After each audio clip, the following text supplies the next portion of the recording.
যাদের আছে তারাই শুধু বোঝে কি জ্বালা। এই বেশ আছি একটা ভাব, হঠাৎ বেমক্কা ভাবিস, বলা নেই কওয়া নেই এসে হাজির। স্থানে অস্থানে পেটে ব্যথা, পেটে মোচড়, সঙ্গে একটু হালকা হওয়ার তাড়না।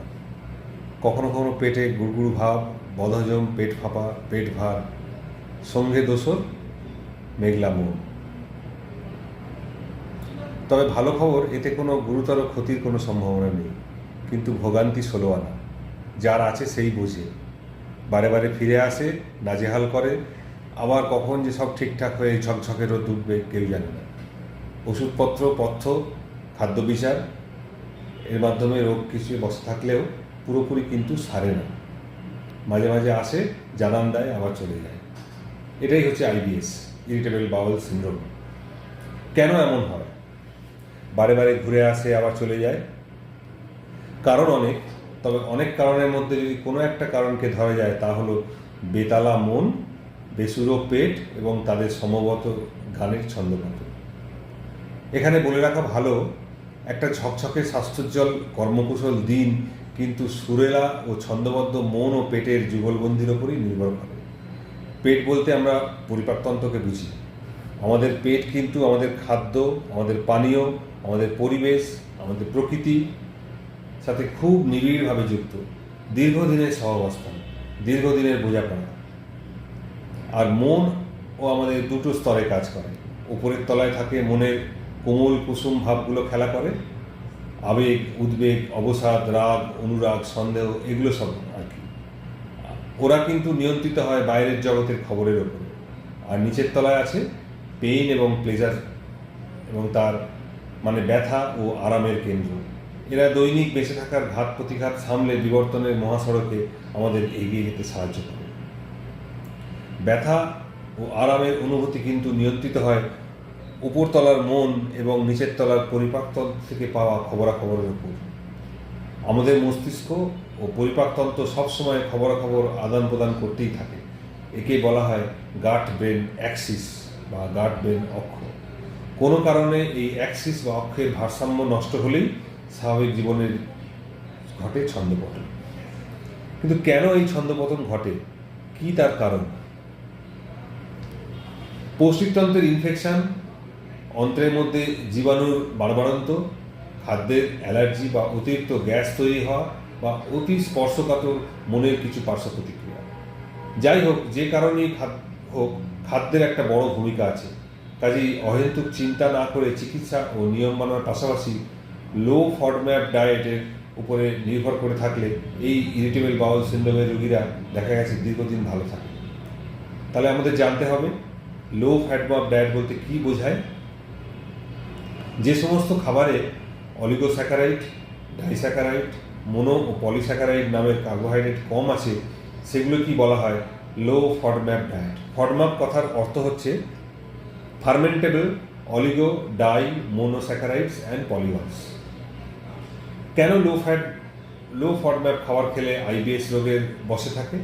আসলে অন্ত্রের মধ্যে থাকে অসংখ্য ব্যাকটেরিয়া বা জীবাণু, যেগুলি এই ফডম্যাপ খাদ্যকে ভেঙে প্রচুর পরিমাণে গ্যাস তৈরি করে। আর এই গ্যাসের আধিক্যেই ইরিটেবল বাউল সিনড্রোমের বাড়বাড়ন্ত হয়।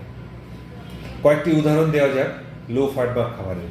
যেমন প্রোটিনের মধ্যে থাকে চিকেন, ডিম, মাছ, চিংড়ি, বিফ, ল্যাম্ব এবং পর্ক। এই ধরনের খাবারের মধ্যে কিন্তু ফডম্যাপের আধিক্য যথেষ্ট কম, এবং এই ধরনের খাবার খেলে ইরিটেবল বাউল সিনড্রোম রোগীরা কিন্তু কিছুটা হলেও মুক্ত থাকতে পারে। গোটা দানাশস্য, কিছু কিছু দানাশস্যের মধ্যে লো ফ্যাটম্যাপের পরিমাণ অত্যন্ত কম থাকে, যেমন ব্রাউন রাইস, সামাদানা, ওটস, অ্যারারুট বিস্কিট এবং গ্লুটেন ফ্রি রুটি। ফলের মধ্যে কলা, লেবু, কমলা, পেঁপে, আনারস, মৌসম্বি লেবু ইত্যাদির মধ্যে ফডম্যাপের পরিমাণ যথেষ্ট কম। সবজির মধ্যে পালং শাক, গাজর, বেল, পেপার, টমেটো, বিনস, স্প্রাউট, কুমড়ো, লাউ এবং রাঙা আলু এগুলি খেলে কিন্তু গ্যাস ফর্মেশন হওয়ার সম্ভাবনা কম, কারণ এতে ফডম্যাপের পরিমাণ কম থাকে। বাদাম ও বীজ শস্যের মধ্যে যেমন অ্যালমন্ড, চিনেবাদাম, আখরোট, সূর্যমুখীর বীজ এগুলিতে ফডম্যাপের পরিমাণ কম থাকে, এগুলি খাওয়া যেতে পারে। দুগ্ধজাত খাবারকে যদি আমরা ভাবি তার মধ্যে ল্যাকটোজ ফ্রি দুধ খুব উপযোগী এই ইরিটেবল বাউল সিনড্রোম রোগীদের, কারণ এতে কিন্তু গ্যাস ফর্মেশনের সম্ভাবনা খুব কম থাকে। অলিভ অয়েল, নারকেল তেল, পানীয়ের মধ্যে গ্রিন টি এবং প্লেন জল, মিনারেল ওয়াটার বা প্লেন জল, এগুলি কিন্তু ইরিটেবল বাউল সিনড্রোম রোগীদের পক্ষে যথেষ্ট সাহায্য করে থাকে। কাজেই এই ধরনের খাবার যদি আমরা বেশি পরিমাণে খেতে থাকি তাহলে কিন্তু আমাদের পেটের মধ্যে গ্যাস ফর্মেশনের চান্সটা কম হবে, কারণ এতে ফডম্যাপের পরিমাণটা কম থাকে। আবার অন্যদিকে যদি আমরা লক্ষ্য করি হাই ফডম্যাপ ডায়েট, কোন কোন খাবারের মধ্যে প্রচুর পরিমাণে ফডম্যাপ থাকে, যেমন গম, রাই, পেঁয়াজ, রসুন, দুধ, নরম চিজ, বিভিন্ন ধরনের ফল, বিশেষ করে আম, লিচু, কালাজাম, তরমুজ, লো ক্যালোরি সুইটনার, এই ধরনের খাবারের মধ্যে কিন্তু প্রচুর পরিমাণে ফডম্যাপ থাকে এবং এই খাবারগুলি খেলে দেখা গেছে পেটের মধ্যে প্রচুর পরিমাণে গ্যাস ফর্মেশন হয় এবং এই গ্যাসই একটা মারাত্মক ভূমিকা পালন করে ইরিটেবল বাউল সিনড্রোম রোগীদের ক্ষেত্রে।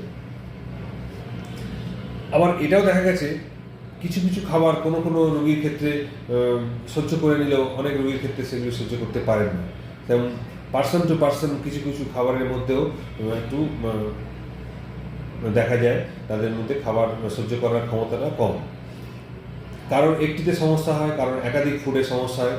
তবে কম করে খেলে সচরাচর বিপদ খুব একটা হয় না, তবে হঠাৎ করে খাবারের পরিবর্তন না করে একটু একটু করে ধাপে ধাপে যদি আমরা খাবারের পরিবর্তন করতে থাকি তাহলে কিন্তু দেখা যায় ইরিটেবল বাউল সিনড্রোম রোগীরা যথেষ্ট ভালো থাকে। কাজেই লো ফডম্যাপ ডায়েটে সুইচ করতে গেলে ধীরে ধীরে ধাপে ধাপে একটা একটা করে ডায়েটকে আমরা বন্ধ করতে শুরু করি এবং তারপরে দেখা যায় যে কোন ডায়েটের ক্ষেত্রে রোগী ভালো থাকছে সেই ডায়েটটা আমরা ব্যবহার করতে থাকি। এই একটা পদ্ধতি যাতে আমরা ইরিটেবল বাউল সিনড্রোমকে কিছুটা হলেও আয়ত্তে আনতে পারি। এছাড়াও আরও কিছু কারণ আছে ইরিটেবল বাউল সিনড্রোমের সিমটমসগুলি হওয়ার জন্য, যেরকম অনেক সময় ইন্টেস্টিনাল স্প্যাজম হয়, যাকে বলে মাসেল স্প্যাজম, তার জন্য ব্যথা হয় এবং সেক্ষেত্রে অ্যান্টিস্প্যাজমোটিক বা অ্যান্টিকোলিনার্জিক কিছু কিছু ওষুধপত্র আছে, সেগুলো ব্যবহার করলেও দেখা যায় ইরিটেবল বাউল সিনড্রোম রোগীরা কিন্তু যথেষ্ট ভালো থাকেন। কখনো কখনো অন্ত্রের মধ্যে ব্যাকটেরিয়া বা জীবাণুর আধিক্য ঘটতে থাকে, যাকে বলে স্মল ইন্টেস্টিনাল ব্যাকটেরিয়ার ওভারগ্রোথ। এই ধরনের ক্ষেত্রেও কিন্তু ইরিটেবল বাউল সিনড্রোমের কিছু কিছু পদ্ধতি আছে যাতে ব্যাকটেরিয়া কাউন্টটা যদি আমরা কিছুটা কমিয়ে রাখতে পারি তাহলেও কিন্তু ইরিটেবল বাউল সিনড্রোমের সিমটমসগুলো অনেকটাই আয়ত্তের মধ্যে থাকে।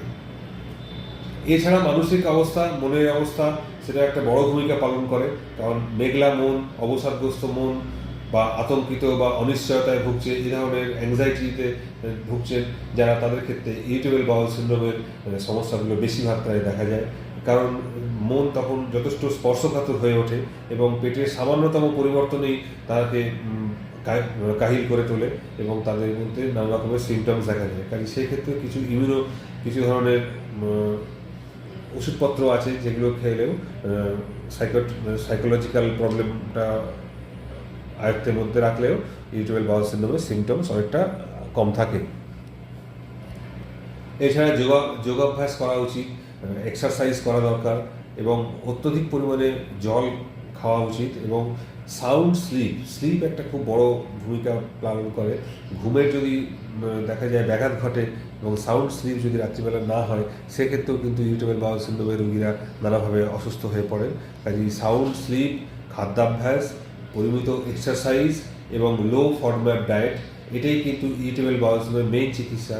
এছাড়া আরও কিছু ওষুধপত্র আছে, যেরকম অ্যান্টিস্প্যাজমোটিক, অ্যান্টিকোলিনার্জিক মেডিসিনস আছে, কখনো কখনো প্রয়োজন বুঝে অ্যান্টিব্যাকটেরিয়াল ওষুধপত্র, যেমন লুমিনাল অ্যান্টিব্যাকটেরিয়াল ওষুধ আছে, সেগুলো ব্যবহার করা যেতে পারে যাতে ব্যাকটেরিয়া কাউন্টটা কিছুটা কম থাকে। এবং সাইকোলজিক্যাল ট্রিটমেন্ট বা সাইকোলজিক্যাল কাউন্সেলিং, এটাও কখনো কখনো খুব প্রয়োজনীয় হয়ে ওঠে ইরিটেবল বাউল সিনড্রোম রোগীদের ক্ষেত্রে। কাজে সব মিলিয়ে টোটাল একটা হলিস্টিক চিকিৎসা দেওয়া উচিত, যাতে খাদ্য, এক্সারসাইজ, দৈনিক যাপন, নিদ্রা এবং খাদ্যাভ্যাস, সুষম খাবার গ্রহণ করা এবং লো ফডম্যাপ ডায়েটের উপরে যদি আমরা সচেতনভাবে গ্রহণ করতে থাকি তাহলে ইরিটেবল বাউল সিনড্রোম অনেকটাই আয়ত্তের মধ্যে থাকবে। নমস্কার, আজকে এই পর্যন্ত আমরা আলোচনা করলাম। পরবর্তী ভিডিওতে আমরা আবার আসবো। নমস্কার।